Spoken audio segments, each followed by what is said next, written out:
Waalaikumsalam warahmatullahi wabarakatuh. Jamaah. Yeay. Oh jamaah. Yeay. Alhamdulillah. Raditu billahi robba wa bil islami dina wa bi Muhammadin sallallahu alaihi wasallam nabiyya wa rasulah. Allahumma sholli ala sayyidina Muhammad wa ala ali sayyidina Muhammad. Jamaah. Sebelum pagi ini kita bersemangat belajar bersama dengan guru-guru kita. Kita saksikan dulu yuk tayangan yang bikin hati kita sedih banget. Apa sih tayangannya? Ini dia. Bapak Ibu, ayo kita serbu. Serbu. Ibu, sabar, tunggu dulu. Mau serbu kemana? Mau serbu kemana Ibu? Ini kita lagi ada di studio Trans TV di Jakarta. Mau serbu kemana? Ini kesel Ustadz, kesel banget. Ya gimana keselnya? Itu lihat tayangan berita. Saya juga kesel, sedih banget. Itu Pertanyaannya, kalau ibu nyampe sana, ibu mau ngapain? Mau ngapain? Ayo. Bingung deh. Ngapain kita ke sana? Ngapain ibu? Mau ngapain? Ayo. Mau masakin dah. Mau Mau jadi pemasak. Oh masak? Iya, untuk kan warteg kan? Di warteg. Oh ini dari mana sih ibu? Ibu dari mana emang bu? Dari Tegal. Oh pantasan mau buka warteg. Kasih tepuk tangan dulu dong buat teman-teman kita jamaah yang ada di Ibu malah mau buka warteg di sana bu, Ibu subhanallah. sabar dulu ya Bu ya. Terima kasih. Kasih tepuk tangan dulu dong Bu buat Ibu Warniti. Subhanallah. Tapi Iya, Ustadz iya, Syam, siap, semangatnya Caca. Ibu Warniti itu luar biasa sekali. biasa. Menurut Ustadz Syam, tanggapan seperti itu yang tadi kita lihat video itu terjadi hampir setiap hari loh. Betul. Dan sudah 1 tahun. Betul. Apa yang bisa kita lakukan Ustadz Syam? Mohon tanggapannya. Baik, bismillahirrahmanirrahim. Baik guruku Muhammad, Pak Kiai, Kak Caca serta guru-guru kami dimuliakan Allah Subhanahu wa taala. Maka hati mana yang tidak teriris melihat saudara-saudara kita sesama manusia. Tidak usah kita bicara agama. Sesama manusia ditindas, digenosida, subhanallah. Tiada henti-hentinya digempur, bahkan rumah sakit pun dihancurkan. Bahkan subhanallah tenda-tenda pengungsian mereka hancurkan, dilulantahkan. Entah apa tujuan mereka. Namun subhanallah rasa kemanusiaan ini teriris melihatnya. Sehingga tidak banyak di antara kita ataupun tidak sedikit di antara kita yang akhirnya melaknat. Padahal Nabi SAW lan yakun Rasulullah SAW fahisha. Nabi itu enggak pernah berkata-kata kotor. Jadi melihat suatu keburukan senantiasa mengembalikan semuanya kepada Allah Subhanahu wa taala. Wala la'ana. Nabi Muhammad SAW itu tidak pernah melaknat. Jadi Nabi SAW melihat keburukan itu, Nabi membenci keburukannya tapi tidak pernah membenci manusianya. Kenapa? Karena Nabi SAW masih terus berharap hidayah dari Allah Subhanahu wa taala. Wala sababa. Maka Nabi SAW tidak pernah berucap yang kotor, tidak pernah mengutuk, tidak pernah daripada melaknat, tidak pernah daripada mengeluarkan daripada lisan beliau sesuatu yang tidak baik. Senantiasa yang keluar daripada lisan baginda Nabi SAW adalah sesuatu yang baik. Maka apa yang bisa kita lakukan? Tentu saja mendoakan. Mendoakan itu adalah kekuatan yang luar biasa. Senantiasa khatib Jumat mendoakan Allahumma a'izzal Islam wal muslimin wa adhilla syirka wal musyrikin wa dammir a'da'aka a'da'ad-din. Bukan dalam rangka melaknat tapi berdoa kepada Allah Subhanahu wa taala agar terjadi kebangkitan daripada kaum muslimin. Dan juga apalagi apa yang bisa kita lakukan? Mungkin ada yang punya kekuatan dengan ilmu, maka kekuatan dengan ilmunya, ada kekuatan dengan sosial medianya, kekuatan dengan sosial media, ada kekuatan finansial, maka dia cari gimana caranya biar sumbangan saya sampai ke sana. Maka apapun kemampuan kita, kita maksimalkan untuk membantu saudara-saudara kita. Subhanallah, baik pengingatnya. Sama-sama, Terima kasih Kak banyak Caca. Ustadz Syam. Kasih tepuk tangan dulu dong Bu, ya Allah. Merinding rasanya pengen nangis bener deh ya Allah. Subhanallah, kita kadang-kadang di zaman penuh fitnah seperti ini. Banyak berita bertebaran, kita nggak tahu mana yang benar, mana yang salah, kita nggak tahu. Dan ketika banyak orang zolim terhadap diri kita, kita rasanya kayak pengen bales banget. Nah tapi rasa marah kita, rasa kita pengen bales itu, jangan-jangan itu bisa mengeraskan hati kita ya. Makanya tema kita pada pagi hari ini adalah tanda-tanda kerasnya hati kita. Naudzubillah min dzalik ya Allah, ini pengingat buat diri saya sendiri juga. Dan sebelum kita lanjut belajar bersama dengan guru kita saksikan dulu tayangan yang berikut ini.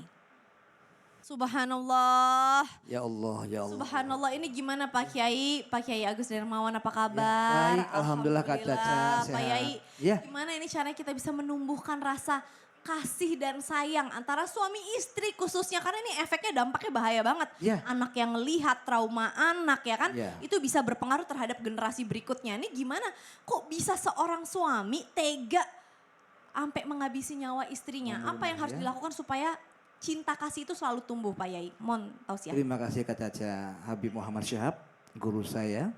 Juga Keisam, ibu-ibu kabarnya sehat semua. Assalamualaikum warahmatullahi wabarakatuh. Waalaikumsalam warahmatullahi wabarakatuh. Alhamdulillah. Walhamdulillah. Tsummalhamdulillah. Alladzina astofa. Allahumma sholli ala Muhammad wa ala ali sayyidina Muhammad amma ba'du. Pemirsa Indonesia, sampai teganya ya suami itu membunuh istri. Allahu Akbar. Ibnu Hajar, merinding saya, mengatakan bahwa al-ma'u ma'arikotihi yasukul hajaro ma'asidatihi. Air, pemirsa Indonesia, izin, air dengan kelembutannya tuh, merinding deh. Air dengan kelembutannya itu bisa menghancurkan, menembus batu yang kuat. Ibu sehat? Bu, air yang lembut itu bisa menghancurkan batu yang kuat.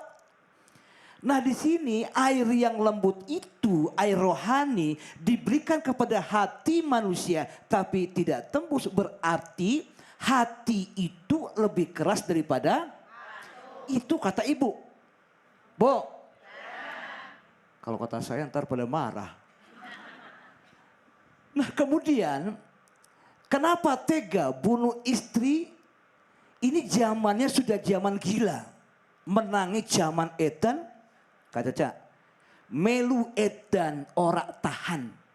Orak melu datang ketuman. Sebejak-bejaknya sing lali. Isi bejaknya sing eling lan waspodo. Apaan tuh artinya saya nggak tahu tuh. Datang zaman gila. Kalau udah gila. Nah kalau nggak gila nggak kebagian. Nah di sini saudaraku yang terhormat, hati itu kalau kata saya dia sudah keras. Yang namanya qalbun syadid, ada qalbun marid, ada qalbun mayyit. Hati yang keras itu dia ditolak. Dia beriman, maaf, karena sudah keras dia nggak beriman, nggak bertakwa, tidak berakhlakul karimah. Makanya man qatala nafsan bighairi nafsin aw fasadin fil ardi faka'annama qatalan nas jami'ah. Jadi siapa orang yang membunuh satu orang saja tanpa memang tidak ada kesalahan apa-apa, kemudian dia tidak merusak. Nah saudaraku yang terhormat, artinya dia bisa membunuh semua umat manusia. Itu Al-Maidah ayat 32 Kak Caca. Makanya hati yang keras, hati yang sakit, hati yang mayit, yang mati, dia tidak bisa. Akhirnya istrinya Kak Caca dibunuh. Na'udzubillah min dzalik, semua na'udzubillah. Ini juga kasih Pak Kiai. Baik, Kasih Kak tepuk tangan Caca. dulu dong Amin, ibu-ibu. amin, amin, ya Allah. Luar biasa Amin. jamaah. Habib Muhammad, boleh dong kita mau belajar sama Habib nih Bib. Berbicara tentang kerasnya hati, salah satu indikator kelembutan hati adalah dengan menitikan air mata. Ketika berdoa, ketika sholat, ketika menginjakan kaki di Madinah, di tanah Madinah, atau ketika melihat Ka'bah gitu ya. Tapi hal tersebut itu gak bisa dibuat-buat. Kalau nangis ya nangis aja, tapi kalau disuruh nangis itu nggak bisa.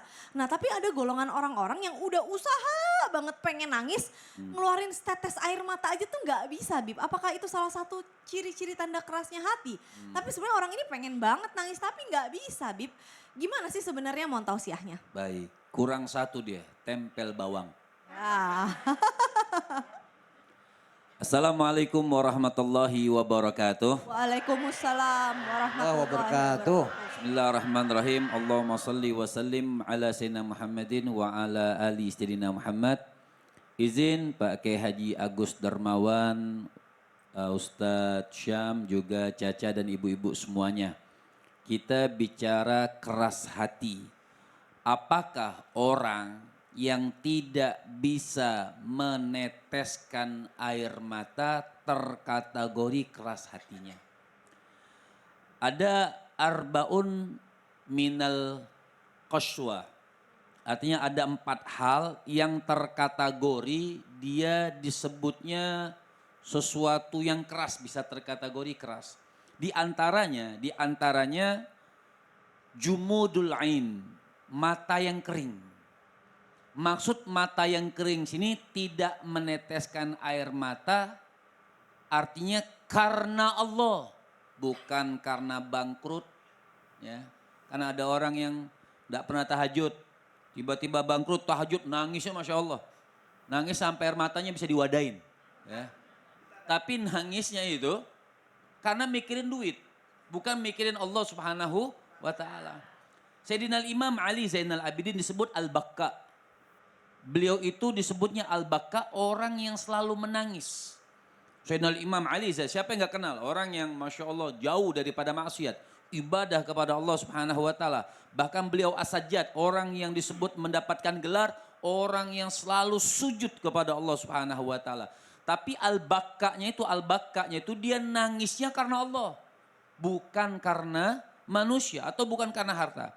Hingga suatu hari diceritakan rumahnya lagi kebakaran, beliau lagi sholat di musola. Rumahnya kebakaran. Penduduk itu mengatakan, wahai imam, al-harik, kebakaran, al-harik, kebakaran. Beliau tidak membatalkan sholatnya, tidak mengangkat kepalanya sujud di hadapan Allah Subhanahu wa ta'ala. Selesai daripada sholatnya ditanya, wahai imam, kenapa kau tidak batalkan sholatmu? Aku lagi memikirkan api neraka daripada api dunia. Hebatnya, beliau lagi mikirin api neraka, bukan mikirin api dunia. Tapi bukan juga terkategori orang yang tidak meneteskan air mata itu bukan berarti orang yang keras hatinya. Lebih baik pandai menangis di dalam hati ketimbang hanya dengan meneteskan air mata. Jadi kita juga nggak boleh ngejudge ya. Ih ini orang nggak pernah nangis nih, berarti hatinya keras. Nggak boleh kita ngejudge kayak Orang gitu ya. lembut itu bisa saja dia menangis ditahan di hati. Dia nangis di hatinya walaupun tidak meneteskan air mata. Masya Allah, tabarakallah, jazakallah khair, Habib. Kasih tepuk tangan dong Bu, alhamdulillah. Ingat ya, nggak boleh ngejudge orang. Mungkin aja hatinya jangan-jangan lebih lembut daripada kita. Nah sekarang saya mau minta tolong sama jamaah nih untuk bacain salah satu pertanyaan yang masuk ke sosial media kita. Ibu, assalamualaikum. Waalaikumsalam warahmatullahi dengan Ibu wabarakatuh. siapa? Ibu Neni. Ibu Neni katanya jamaah nih di sini Ibu Neni itu paling seru, paling cerewet ya. Aduh, Ya, iya. makanya saya pilih berdiri Bu, boleh Bu. Bu, nih tolong dibaca ini Bu. Ini ada pertanyaan dari Instagram @amanda.zainab. Boleh Bu, tolong dibaca Bu, silahkan. Assalamualaikum warahmatullahi wabarakatuh.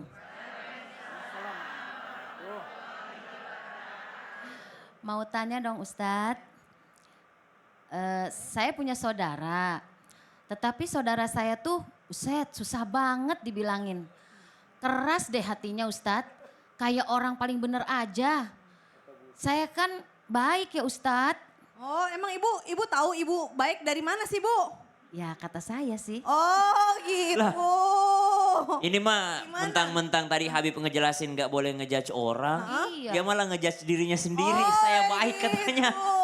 Lah gimana sih? Kalau kita ngerasa kita yang baik gitu gimana sih? Boleh apa enggak sih Ustaz? Masa kita nilai diri kita sendiri? Oh, nggak boleh ya? Yang bisa nilai kita itu Yang Allah. bisa nilai kita tuh Allah. Mm-mm. Kasih penjelasan lagi dong. Jangan sekarang dong. Kenapa? Kalau mau penjelasan kita nonton full episode Islam itu Indah hari ini. Oh, gitu. Ya Biar udah. hatinya nggak keras. Gimana caranya? Habis ini jangan kemana-mana, tetap di Islam itu Indah. Jamaah. Yeay. Oh jamaah. Yeay. Alhamdulillah.